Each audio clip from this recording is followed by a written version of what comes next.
नमस्कार विद्यार्थी मित्रांनो, स्कॉलरशिप आणि बरंच काही या आपल्या यूट्यूब चॅनलमध्ये तुम्हा सर्वांचं खूप दिवसांनी मनापासून स्वागत। मंथनचे पेपर संपलेले आहेत आणि आता आपण आपल्या वर्गातल्या रोजच्या अभ्यासाकडे वळणार आहोत। तर आता लवकरच तुमची चाचणी क्रमांक 2 होईल, आकारिक मूल्यमापन चाचणी म्हणतात तिला। तर इयत्ता 3री साठी आजच्या व्हिडिओमध्ये आपण मराठीच्या प्रश्नपत्रिकेचं स्वरूप कसं असतं, म्हणजे कशा प्रकारचे प्रश्न तुम्हाला परीक्षेमध्ये येतात हे आज पाहणार आहोत। चला तर मग व्हिडिओला सुरुवात करण्यापूर्वी चॅनलवर जर नवीन असाल तर चॅनलला सबस्क्राइब करून घ्या, म्हणजे अभ्यासाचे असे छान छान व्हिडिओ तुम्हाला पाहायला मिळतील। पहा, चाचणी क्रमांक 2 ही 20 मार्काची आहे, विषय आहे मराठी।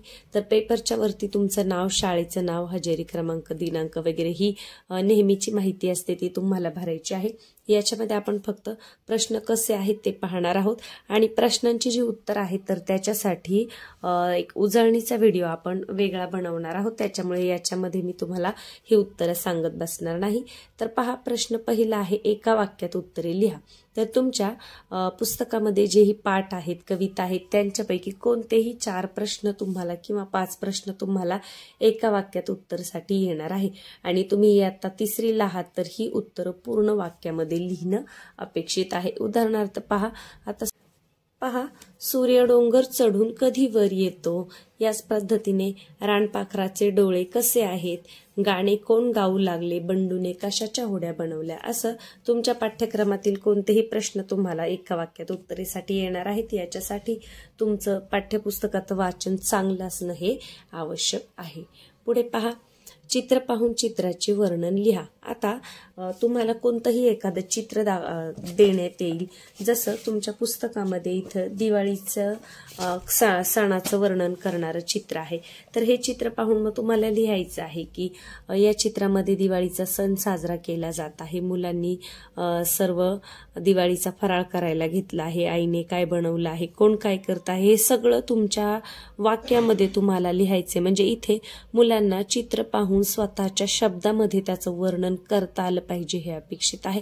जसं इथं ते आहे तसंच दुसरं चित्र आहे। पहा, इथे समोर रांगोळी काढत आहेत, आजी उभी आहे, दादा आणि ताई रांगोळी काढतात, शेजारी तुम्हाला इथे दिसतंय दुसऱ्या धर्माचे म्हणजे मुस्लिम मुलं सुद्धा इथे आहेत, ती सुद्धा आपल्या आनंदामध्ये सहभागी होत आहेत, असं सुद्धा तुम्ही लिहू शकता। इथे पणत्या लावलेल्या आहेत, दिवे लावलेले आहेत, आकाशकंदील आहे, हे सर्व तुम्हाला पूर्ण वाक्यांमध्ये लिहायचं आहे आणि स्वतःच्या शब्दात लिहिता येणं इयत्ता 3री साठी फार महत्वाचं आहे। आपले विचार आपल्याला मांडता आले पाहिजे, तर त्याच्यासाठी जास्तीत जास्त अशा प्रश्नांचा समावेश केलेला असतो। तर चित्र पाहून वर्णन करण्याचा जो प्रश्न आहे तो 4 गुणांसाठी येतो। यानंतर विरुद्धार्थी शब्द लिहा, पारतंत्र्य, स्वातंत्र्य, प्रतिकूल, अनुकूल। ज्या पद्धतीने विरुद्धार्थी शब्द आहेत तसंच मग तुम्हाला समूहदर्शक शब्द येऊ शकतं किंवा मग अजून ग्रामर व्याकरण मधलं कोणतेही 2 प्रश्न जे तुमच्या पाठ्यक्रमामध्ये आहेत ते तुम्हाला येऊ शकतात 2 मार्कांसाठी। यानंतर काटेरी झाडांची नावे लिहा, बिया असणाऱ्या फळांची नावे लिहा, असे प्रश्न सुद्धा तुम्हाला येतात। आता इथे आपण नमुना प्रश्न पाहत आहोत म्हणून मी विरुद्धार्थी शब्द आणि काटेरी झाडांचं लिहिलं आहे।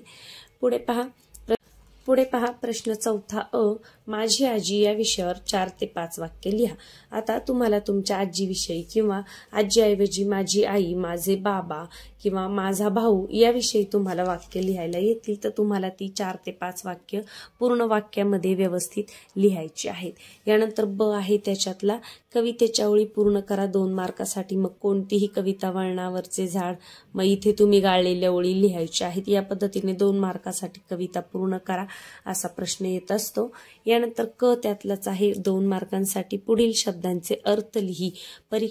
पुस्तकामध्ये जे अर्थ दिलेले असतात शब्दांचे किंवा छोटे छोटे वाक्प्रचार असतात तर त्याचे सुद्धा अर्थ तुम्हाला पाठ असले पाहिजे। जसं पहा, सुगी सुगी म्हणजे काय, पिकांचा हंगाम, गाभुळणे गाभुळणे काय म्हणजे काय, पिकण्याच्या अवस्थेला येणे। तर शब्दांचे जे अर्थ आहेत कवितांमधले हे तुमचे तोंडपाठ असले पाहिजेत।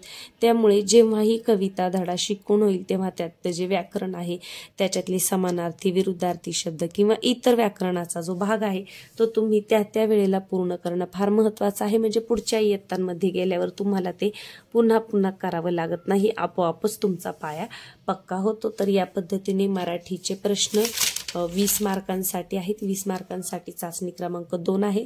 आता आपण उद्या गणित आणि परिसर अभ्यासची चाचणीचं प्रश्न कसे असतात, कशा प्रकारचे प्रश्न असतात ते पाहणार आहोत.